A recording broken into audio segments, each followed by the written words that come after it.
You've probably seen the comparison videos. Side-by-side specs, glossy B-roll, and a winner crowned at the end. So here's what nobody's telling you. One of the most important accuracy problems with almost every watch on this list has nothing to do with GPS. And by the end of this video, I'll explain exactly why that changes how you should choose your next running watch entirely. Welcome to A Smarter Body, the channel where we go deeper than the spec sheet. I'm talking about peer-reviewed research, independent accuracy comparisons, and the metrics that actually move the needle on your health and performance.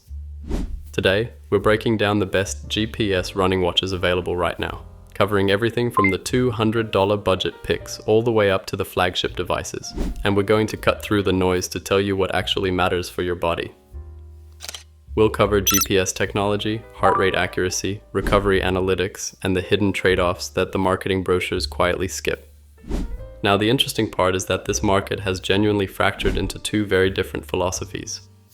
You've got your dedicated running watch brands, Garmin, Coros, Polar, Suunto, and then you've got Apple and Google muscling in with smartwatches that have gotten surprisingly serious about run tracking. Choosing wrong doesn't just cost you money, it means you're training on bad data. So let's build this from the ground up. First, let's talk GPS. For about 15 years, every watch used a single GPS signal to figure out where you were. In open fields, that works fine.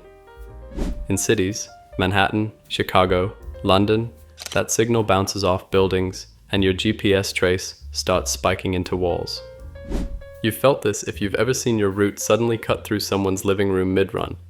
Around 2022, a better system started appearing in consumer watches, dual frequency GPS. Think of it like going from one bar of signal to two. The watch can now cross-reference two signals instead of one, filter out the bounced noise, and give you a much cleaner track. In independent testing, dual-frequency watches consistently outperform single-band devices in challenging environments. Tighter route traces, more stable pace readings, better distance totals. Now, one thing the marketing often glosses over. Dual frequency on the spec sheet doesn't guarantee dual frequency performance. A watch can technically support it and still produce worse tracks than a well-tuned single-band device. The chipset, firmware, and antenna design all matter enormously. I'll show you which watches actually deliver, and which ones are just checking a box, as we go through the lineup. So let's talk about the watches themselves. I want to start at the budget end because honestly, this is where most people should be looking first. The Garmin Forerunner 55 is the recommendation for beginners, and the reason is simple. It delivers Garmin's full coaching ecosystem at a price that doesn't require a second mortgage. You get Pace Pro, Garmin's great adjusted pacing system, VO2 max estimation, race predictor, Garmin coach training plans, and body battery energy monitoring. VO2 max, for context, is essentially a measure of how efficiently your body uses oxygen. The higher it is, the fitter your aerobic engine. Garmin estimates it using your heart rate response to your running pace, and independent studies show it lines up reasonably well with lab-measured values for most recreational runners. The honest caveat with the Forerunner 55, it runs an older optical heart rate sensor than Garmin's current flagship devices. It handles steady aerobic pace as well, but it can lag noticeably during intervals. Which brings me to something I want you to hold in mind right now. In a few minutes, I'll explain the one accuracy limitation that affects every optical heart rate sensor on this list, including the most expensive ones, and why it fundamentally changes how you should use your heart rate data. Moving up the range, the Coros Pace 4 at $249 is genuinely disruptive. It brings a vivid AMOLED display, dual frequency GPS, and battery life that most competitors can't match at this price. Reviewers have reported nearly 12 days of smartwatch use with around 100 kilometers of running included and around 23 hours of continuous GPS tracking. For reference, that's enough to GPS track a 100-mile ultramarathon for most finishers. It also packs in running power, measured in watts, which is increasingly popular as a training metric because unlike pace, it accounts for gradient in real time. A 200-watt effort uphill and a 200-watt effort on flat road feel the same to your body, even though your pace looks completely different. The trade-off. The Pace 4's optical heart rate sensor can struggle at high-intensity intervals. If your training involves a lot of hard efforts, you'll want a chest strap paired with this watch for those sessions. Now, if you want the best all-around mid-range running watch right now, the Garmin Forerunner 265 is the pick. It's built on Garmin's full analytics stack: training status, daily readiness, multi-band GPS, running dynamics, and suggested workouts. Training status is Garmin's algorithm that tracks your fitness trajectory, whether you're building, maintaining, peaking, or tipping into overreaching. It's essentially injury prevention built into your wrist. Daily readiness combines your HRV, heart rate variability, the subtle beat-to-beat variation in your heart rhythm, with sleep quality and recent training stress to tell you how ready your body actually is today. Lower HRV generally means higher stress on the body. Higher HRV means you're recovered and ready to push. And that connects to something I want to flag right now. Shortly, I'll walk you through the recovery metrics that clinical researchers actually consider meaningful, and the ones that look impressive on a dashboard but have weak science behind them. The Forerunner 265 also runs Garmin's Gen 5 optical sensor, a meaningful upgrade over the budget options. Better interval tracking, better cold weather performance, and improved consistency across different skin tones. Skin tone matters because optical sensors read reflected light through the skin, and higher melanin levels can absorb more of that signal. Gen 5 handles this more effectively than its predecessors, though no optical sensor is fully immune to the effect. So, those recovery metrics I promised. What does the research actually support? HRV, as a recovery proxy, has genuine scientific backing.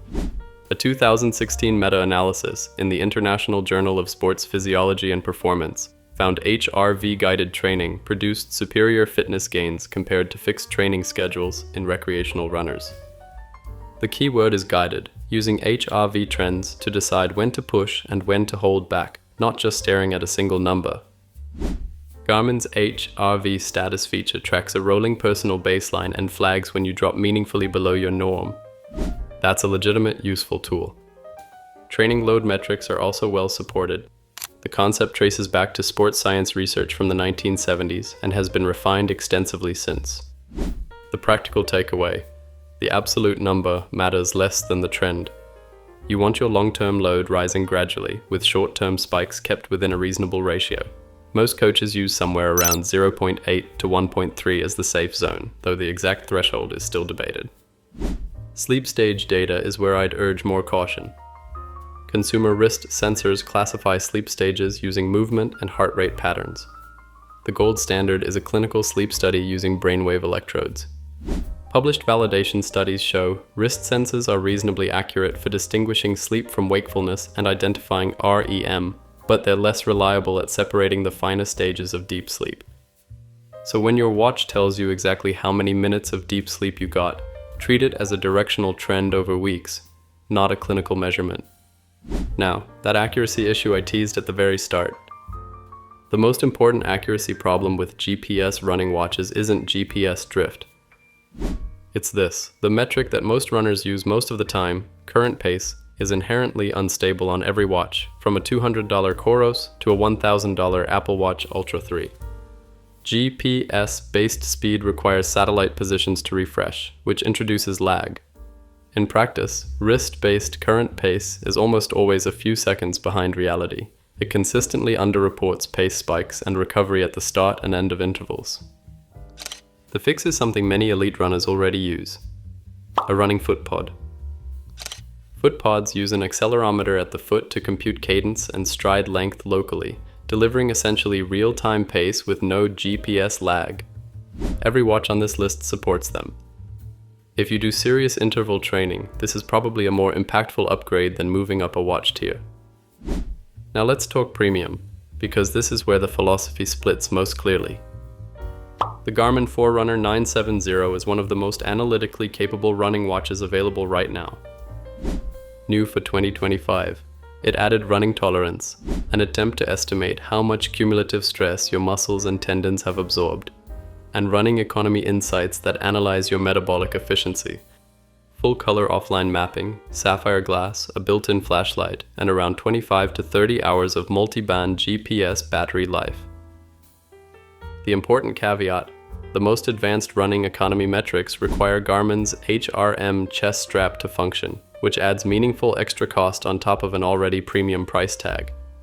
Worth sitting with that honestly, because the Forerunner 265 delivers the core training ecosystem for substantially less. On the opposite end of the philosophy sits the Apple Watch Ultra 3. Apple's pitch is near best-in-class accuracy meets best-in-class smartwatch, and on both counts, the evidence is strong. In comparative race tests, the Ultra 3's GPS track has matched reference routes extremely closely, sometimes outperforming dedicated multiband sports watches in the same conditions. One quirk: Apple's GPS won't interpolate when it loses signal. In a tunnel, for example, it won't guess your position. That means you may see a slight dip in recorded distance versus a watch that fills in the gap. So which approach is more honest? Debatable. Battery life is rated around 42 hours standard, 72 hours in low power mode. Reviewers report it lines up well with real-world long days. The trade-off is training analytics. Apple's native recovery features are genuinely simplified compared to Garmin's ecosystem. Apple leans on third-party apps like Runner, Training Today, and HRV4 Training to fill those gaps. If you're an iPhone user and you've already built your training workflow around those apps, the Ultra 3 is arguably the best platform to run them on. If you want everything native and integrated, Garmin still wins. The Google Pixel Watch 4 deserves a mention for Android users. It's genuinely crossed a threshold this generation. Dual-frequency GPS, strong heart rate accuracy on session averages, and Fitbit's readiness score and cardio load metric make it an accessible entry point into recovery analytics without Garmin's learning curve. So, the practical framework.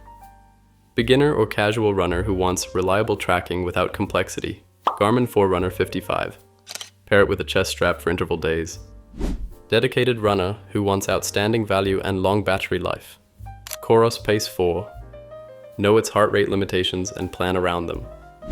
Most complete mid-range training package, Garmin Forerunner 265. Training status, HRV-based daily readiness, Gen 5 sensor, multiband GPS, no accessories required to unlock the core features. Maximum analytical depth for serious race training, Garmin Forerunner 970.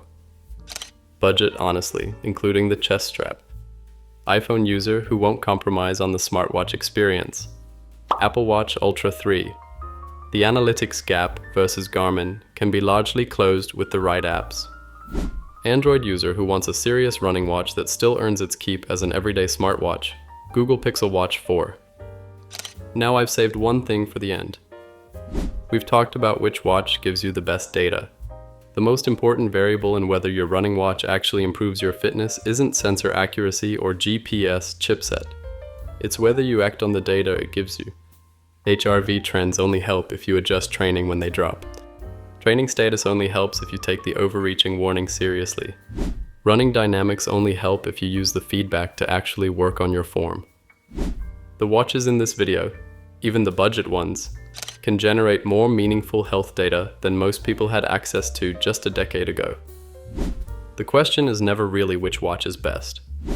The question is which watch you'll actually use consistently and respond to. If this kind of evidence-based breakdown is useful to you, subscribe to A Smarter Body. We covered GPS watches, sleep trackers, continuous glucose monitors, smart rings, and everything else in your health stack. Not with marketing language, but with the research and real-world data that helps you make genuinely informed decisions. Drop a comment below if your watch disappeared tomorrow and you could keep only one metric, pace, heart rate, HRV, or something else. Which one would you choose? Until next time, keep it smart, keep it simple, and keep it healthy.